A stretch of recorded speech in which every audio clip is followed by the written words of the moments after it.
श्री परमात्मने नमः। श्रीमद् भगवद गीता अध्याय 8वां श्लोक 26वां। शुक्ल कृष्णे गतीयेते जगतः शाश्वते मते एकया यात्यनावृत्तिम् अन्यया वर्तते पुनः। शुक्ल और कृष्ण ये दोनों गतियाँ अनादिकाल से प्राणी मात्र के साथ संबंध रखने वाली मानी गई हैं। इनमें से एक गति में जाने वाले को लौटना नहीं पड़ता और दूसरी गति में जाने वाले को पुनः लौटना पड़ता है। जगत के ये दोनों प्रकार के शुक्ल और कृष्ण अर्थात देवयान और पितृयान मार्ग सनातन माने गए हैं। इनमें से एक मार्ग के जाने पर पीछे नहीं लौटना पड़ता और दूसरे में जाने पर पीछे लौटना पड़ता है, अर्थात जन्म मृत्यु को प्राप्त होना ही होता है। पिछले 4 श्लोक 23, 24, 25 और 26 इन चारों श्लोकों में भगवान ने योगियों के लिए परलोक जाने के लिए 2 रास्ते बताए हैं। इसके लिए पहले तो आस्तिक भाव होना चाहिए कि जो कुछ भी वेदों और शास्त्रों में लिखा हुआ है या इन श्लोकों में बताया गया है वह सब ठीक है। जब तक आत्मज्ञान नहीं हुआ है तब तक अनेक लोकों की प्राप्ति होती है। चाहे कोई जीव ब्रह्मलोक तक पहुंच जाए तब भी फिर मृत्युलोक में आना पड़ेगा। आत्मज्ञान होने के बाद न तो संसार है, न लोक है, न जन्म है और न मृत्यु है। वह जीव ब्रह्म में लीन हो जाता है। ज्ञानवान इस जन्म में अपने को आत्मा ही मानता है और प्रत्येक भूत प्राणी को अपना ही स्वरूप मानता है। जब ब्रह्म के सिवा इसके लिए और कुछ है ही नहीं तो फिर आवागमन किसका होगा। ऐसे योगियों की इंद्रियां, प्राण आदि यह शरीर छोड़ने के बाद तत्वों में मिल जाते हैं, फिर वे जन्म नहीं लेते। जिनको योग करते हुए भी ज्ञान की प्राप्ति नहीं हुई है और वे कर्मों में लगे हुए हैं, उपासना की है, शुभ कर्म किए हैं, तो उनको शरीर त्यागने के बाद स्वर्ग, शिवलोक, विष्णुलोक, ब्रह्मलोक भी प्राप्त होते हैं, किंतु वे वहाँ सुख पदार्थ भोगने के बाद पुनः मृत्युलोक में जन्म लेते हैं। ऐसे योग करने वालों के लिए शरीर त्यागने के बाद परलोक जाने के 2 रास्ते हैं जिनका वर्णन यहाँ वसुदेव जी कर रहे हैं। एक तो उत्तरायण या देवयान मार्ग और दूसरा दक्षिणायन या पितृयान मार्ग। उन दोनों मार्गों का वर्णन छांदोग्य उपनिषद में इस प्रकार स्पष्ट हुआ है कि मरा हुआ जीव पहले तो प्रकाश के मार्ग से जाता है क्योंकि वह रास्ता स्पष्ट दिखाई देता है। उस देवताओं के रास्ते पर जानकर वह फिर अग्निलोक में आता है, बाद में वायुलोक में, उसके बाद वरुण लोक में, वहाँ से इंद्रपुरी में, बाद में प्रजापति लोक में और अंत में वह ब्रह्मलोक में पहुँचता है। उपनिषदों में इसी प्रकार वर्णन किया गया है। वह रोशनी की ओर जाता है, रोशनी से दिन की ओर, दिन से चांद की पहली 15 तिथियों वाले रास्ते की ओर, वहाँ से फिर सूर्य के उत्तरायण मार्ग की ओर जाता है, वहाँ से अंत में वह आदित्य की ओर पहुँचता है। यह रास्ता प्रकाशमय है जहाँ से अंत में उसे मोक्ष मिलता है। सूर्य 6 मास उत्तरायण और 6 मास दक्षिणायन में रहते हैं। जो योगी उत्तरायण में प्राण त्यागता है वह उत्तरायण मार्ग से परलोक जाता है जो कि प्रकाश का मार्ग है और देवताओं के लोक से जाकर ब्रह्मलोक तक पहुंचता है। यदि उसे पूर्ण ज्ञान हो गया है तो शीघ्र ही मुक्ति मिलती है। यदि पूर्ण ज्ञान की प्राप्ति नहीं हुई है तो ब्रह्मलोक में रहकर सुख भोग कर महाप्रलय के समय ज्ञान प्राप्त कर मुक्त हो जाता है। जो योगी दक्षिणायन के 6 मास शरीर छोड़ता है वह धूम्र अंधकार यानी जहाँ रात्रि ही रात्रि है, केवल चंद्र का प्रकाश है, उसी मार्ग से स्वर्ग आदि लोकों में जाता है। यदि उसके शुभ कर्म किए हुए हैं तो वह ब्रह्मलोक तक पहुँच जाता है, किंतु वह वहाँ के सुख भोगकर फिर जन्म लेता है, मुक्त नहीं होता। भीष्म पितामह पूर्ण कर्मों और पूर्ण उपासना करने वाले योगी थे। जब महाभारत की लड़ाई में उनको अर्जुन ने तीरों से घायल करके गिरा दिया, उस समय सूर्य दक्षिणायन मार्ग में था और भीष्म पितामह की इच्छा थी कि उत्तरायण के समय प्राण त्यागूं। इसलिए जब सूर्य उत्तरायण में आए तब उन्होंने प्राण त्यागे।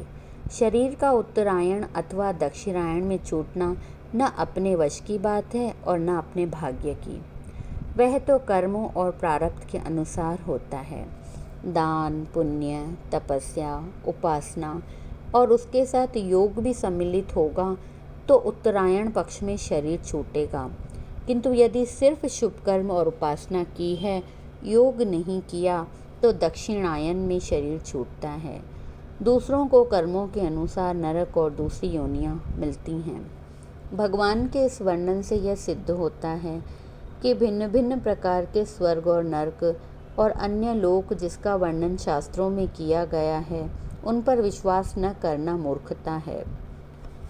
शास्त्रों में 18 प्रकार के नरकों का वर्णन किया गया है, जहाँ भिन्न भिन्न प्रकार से सूक्ष्म शरीर अथवा जीवात्मा को कर्मों के अनुसार दुख मिलते हैं। कहीं कोल्हू में पीसा जाता है, कहीं तलवारों से घायल किया जाता है, कहीं जीवित ही अग्नि में जलाया जाता है, कहीं गरम तेल की कढ़ाई में डाल दिया जाता है, तो कहीं खून, हड्डियों और मांस के तालाबों में डुबकियां लगवाई जाती हैं, कहीं गर्म खंभों का आलिंगन कराया जाता है, तो कहीं मांसाहारी पशु पक्षी उनका मांस काटकर खाते हैं, कहीं बिच्छुओं और सांपों से उसे डंक लगवाए जाते हैं। इसी प्रकार स्वर्ग भी अनेक प्रकार के हैं। ऐसा कहना कि स्वर्ग नरक नहीं है, ये बिल्कुल गलत है। यहाँ भी हमेशा सुख दुख मिलते हैं, किंतु ये दुखों सुखों के आगे तुच्छ हैं। केवल हम उनसे थोड़ा बहुत अंदाज़ा लगा सकते हैं। स्वर्ग नरक और दूसरे लोकों का वर्णन शास्त्रों में स्पष्ट किया गया है। गुरु नानक देव के लिए लिखा गया है कि वही नदी में डुबकी लगाकर वैकुंठ में वहाँ विष्णु भगवान के पास वंदना करके गुरु मंत्र लिया, फिर उस एक ओमकार का विश्व में प्रचार किया। अर्थात वह लोक जहाँ गुरुजी 3 दिन रहे थे। गुरुजी ने स्वयं उस लोक का वर्णन किया है कि वहाँ अनंत प्रकाश था। कृष्ण और बलराम ने छोटी अवस्था में जब विद्या प्राप्त करके समाप्त की, तो गुरु दक्षिणा में उनसे यह मांगा गया कि यमपुरी से गुरु का मरा हुआ पुत्र लाकर दें। उन्होंने ऐसा ही किया और यमलोक से उसके सूक्ष्म शरीर को लाकर दूसरा स्थूल शरीर बनाकर गुरु को दिया। यह कथा परीक्षित राजा को शुकदेव जी जैसे महात्मा ने सुनाई है और कभी गलत नहीं हो सकती। राजा जनक के इतिहास में लिखा हुआ है कि जब वे परलोक जा रहे थे तो रास्ते में नरक के नज़दीक गए तो नरकवासियों की दुख भरी पुकारें सुनी और पूछने पर धर्मराज ने उन्हें बताया कि ये पापी मनुष्य हैं जो नरक के दुख भोग रहे हैं। राजा जनक जब उसी ओर गए, जैसे ही अंदर पांव रखा तो उनकी भक्ति और शुभ कर्मों के प्रताप से उनके सब दुख दूर हो गए। राजा जनक ने यह देखकर वहीं रहने का विचार किया जिससे दूसरे लोग भी सुखी हों, किंतु धर्मराज ने कहा कि यह ईश्वरीय नियम के विरुद्ध है। राजा जनक ने हठ किया, अतः यमराज ने उस समय नरक भोगने वालों को मुक्त किया, जैसे किसी बादशाह के कैद खाने में जाने पर या उनके जन्मदिन पर कैदियों की सज़ा कम की जाती है या कम दंड वालों को छोड़ दिया जाता है। भाई गुरुदास की इस कथा को बड़े प्रेम से वर्णन किया गया है कि जब राजा 100 अश्वमेध यज्ञ पूर्ण करते थे तो इंद्रासन के अधिकारी बनते थे। बलि राजा ने भी ऐसे 99 यज्ञ पूर्ण किए। जब एक यज्ञ शेष रह गया तो इंद्र भगवान के विनय पर विष्णु भगवान ने वामन अवतार धारण कर बलि राजा के यज्ञ में विघ्न डाला और 3 पांव पृथ्वी का दान देकर उसका सारा राज्य छीन लिया। इंद्र को यह डर था कि बलि राक्षस था, अगर वह स्वर्ग का राजा होता तो देवताओं पर अत्याचार करता, इससे स्पष्ट है कि स्वर्गलोक भी है और इंद्र राजा भी हैं। इस प्रकार सब लोक, नरक, स्वर्ग जिनका शास्त्रों में वर्णन किया गया है वे सब हैं, किंतु वहाँ सूक्ष्म शरीर जाते हैं और कर्मों का भला और बुरा फल भोगते हैं। श्री शुकदेव जी ने भी राजा परीक्षित को बताया कि उन्होंने पूर्व जन्म में शुभ कर्म और उपासना की है। जब वे जन्म लेते हैं तब बाल्यावस्था से लेकर उनके आचरण धर्मात्मा जैसे होते हैं।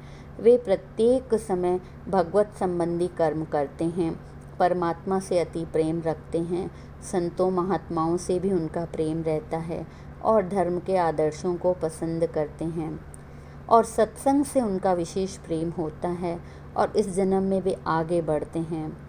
यदि इनके कार्य अच्छे हैं तो इन्हें पूर्ण सतगुरु की प्राप्ति होती है। श्री शुकदेव जी ने भी अपने पूर्व जन्म की कथा सुनाई है कि कैसे वह एक जन्म में तोता थे और उन्होंने श्री अमरनाथ जी के मंदिर में शिव भगवान से रामायण की कथा सुनी थी, जब शिव जी वह कथा पार्वती को सुना रहे थे। यह अमर कथा सुनने के कारण ही उन्हें उत्तम जन्म की प्राप्ति हुई। संसार में दो शक्तियाँ काम करती हैं, एक है योग और दूसरा ज्ञान। योग से चित्त की वृत्ति स्थिर होती है और ज्ञान से समृद्धि प्राप्त होती है। वह सभी में एक ही ईश्वर की ज्योति देखता है और उसके हृदय से शत्रुता और द्वेष समाप्त हो जाते हैं। जिनके चित्त की वृत्ति स्थिर नहीं है लेकिन तुरंत ज्ञान प्राप्त किया है, वे कमज़ोर होते हैं। उनको केवल विद्या का ज्ञान है और आत्मिक शक्ति उन्हें प्राप्त नहीं होती। योग के बिना मन की शंकाएं नष्ट नहीं होती। इसीलिए अर्जुन, योग और ज्ञान दोनों की ही आवश्यकता है। ओम शांति शांति शांति।